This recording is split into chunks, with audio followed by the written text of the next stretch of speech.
Reporter Bangla টিভির সংবাদে সবাইকে আমন্ত্রণ। সাথে আছি হৃদয় খান। জাতীয় স্মৃতিসৌধে শ্রদ্ধা নিবেদন করেছেন স্পিকার ও ডেপুটি স্পিকার।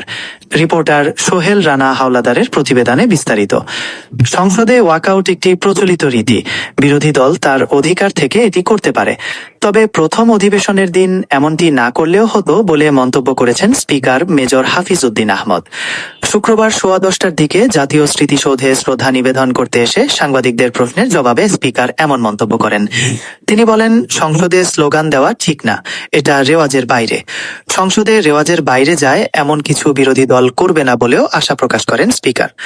বিগত সংসদ নির্বাচনের মাধ্যমে গণতন্ত্র প্রতিষ্ঠার যে সুযোগ পাওয়া গেছে তার সর্বাত্মক ব্যবহার করার অঙ্গীকার করেছেন মেজর হাফিজউদ্দিন আহমদ। সুখী সমৃদ্ধ দেশ গড়তে সবার ঐক্যবদ্ধ হয়ে কাজ করার আশাবাদও ব্যক্ত করেন তিনি। তবে রাষ্ট্রপতি সম্পর্কে কোনো মন্তব্য করতে রাজি হননি স্পিকার। জাতীয় স্মৃতিসৌধে শ্রদ্ধা নিবেদন করেছেন deputy speaker barrister Kaiser Kamal. পরে জাতীয় স্মৃতিসৌধের স্মারক বইয়ে স্বাক্ষর করেন স্পিকার মেজর হাফিজউদ্দিন আহমদ।